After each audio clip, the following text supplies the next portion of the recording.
25, and I have schizoaffective disorder, which is a combination of schizophrenia and a mood disorder, in my case, bipolar disorder. My name's Sophie, and I'm Sally's mom. And today we want to have a conversation about how to talk to people who are experiencing delusions. So let's take a minute to go over the basics of delusions. First of all, delusions are strong beliefs that are unlikely to be true and may seem irrational to others. 90% of people with schizophrenia experience delusions, and about half of people with bipolar disorder experience delusions.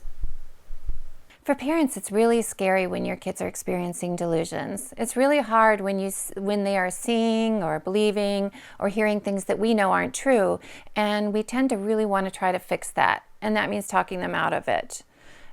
We also may be affected by our own embarrassment or shame or fear about what this means for our kids, and as a result of that shame or fear, we may work even harder to try to talk them out of their delusions. It was really hard for me when you started experiencing delusions. I mean, I think it's probably hard for any parent to see their kid hearing things that aren't there, or seeing things that aren't there, or even believing things that aren't true. The other thing I went through was a lot of fear and embarrassment. I was worried about what people would think if they saw Sally in delusions, or how I would explain it. I think we've all seen people on the streets who are experiencing delusions, and obviously that's a terrifying experience, and I was worried about what people would think when such a situation affected my family. But if there's one thing that we want to get across to you today, it's that trying to talk people out of their delusions is not a good idea. It can lead to frustration and conflict, but worst of all, it can lead to a loss of trust between you and your child, and you need that trust so you can be their best advocate. So Sal, what was it like when people tried to talk you out of your delusions? It was just wholly ineffective. It was like I had these memories or just ideas that I knew were concrete facts, and people would just try and convince me that they weren't true, and it just didn't really hold a candle to the memories that I really believed happened to me, that contradicted that. I just remember being in the hospital once, and a nurse, telling a nurse, I was just sitting at home alone, and there was an Uber that got magically called on my phone. I just got a notification that the Uber was coming, and that's how I ended up in the city. And she was just like, you can't just magically call it, or Ubers don't get magically called. They only come if you call them yourself. So you must have called it. And just being like, no, I didn't. I promise I didn't. And it just, I didn't believe her because I didn't remember calling the Uber. So it just didn't work on me at all. Did that reduce your trust in the medical staff?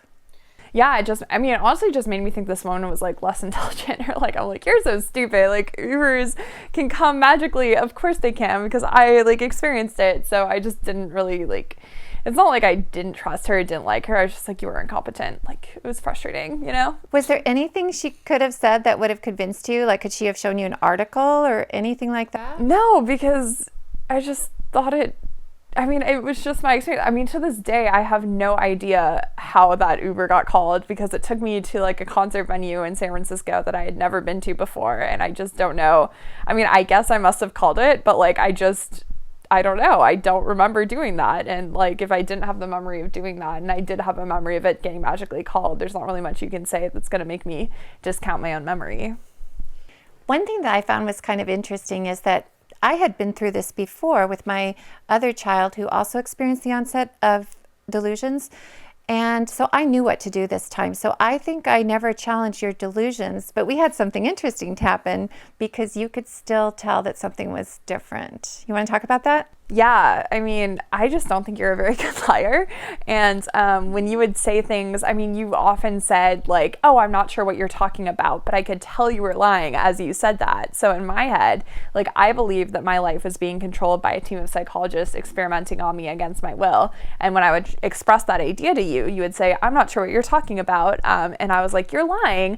I guess you must be working with the psychologist and you must be partnered with them. But really, you were lying because you did know I was talking about, and you knew it was delusions. But yeah, I could definitely tell something was amiss. So over time, I've developed kind of a multi-step process for how to talk to someone in delusions that might work for you. The first thing to do is to acknowledge the belief, or maybe even repeat it back. Next, you want to empathize with whatever emotion it brings up for your loved one. Next, you can ask some informational questions. But definitely stop if they get frustrated or if you're experiencing conflict over it. And finally, if you can, find a way to agree to disagree. So honey, let's try an example and see how we might put this into practice. Let's say that one day you told me that you couldn't go in your bedroom because it was full of hidden cameras. Okay, now if I didn't have the education that I have, I would probably say something like, there's no hidden cameras in your bedroom. I'll go in there with you and we will search the whole place and I will prove to you that there are no cameras. And also, how would they even get there because it's just you and me living here? If I had said something like that, how would it have made you feel? I mean, my delusions would have just adapted to accommodate that, you know? They would have I would have probably had additional fake memories of, another entity just putting the cameras there without me looking or being able to see them. Like just the idea that the cameras were so advanced and sophisticated that they were just sort of unfindable, or maybe even that you were in on it. You know, if you were the one searching, like, of course you're not going to show me where the cameras are because you know where they are and, you're in on the whole scheme. So I don't think it would have been effective. And it also probably would have made me frustrated with you. So let me try it again using the process. So first I want to acknowledge. So I might say something like, so honey, you're telling me there's cameras hidden in your bedroom? Next thing I want to do is empathize with whatever feeling that belief gives her. So it sounds like it's really scary to have cameras in your bedroom and people looking at you. The next thing I want to do is ask her some questions to see if I can find out more about her beliefs, but I need to stop if she shows me any frustration or conflict. So honey, who would be trying to spy on you? Why would they want to do that? What makes you so sure they're there if we can't see them? So if she had gotten frustrated with me, I would have known to stop because I don't want to turn this into an argument. And the final thing that I want to do is see if we can find a way to agree to disagree. So I might say something like, all right, honey, well, I've been in your bedroom and I didn't see the cameras, but I understand that you feel quite sure they're there. So let's see if we can come up with some other way to make you feel safe in your bedroom.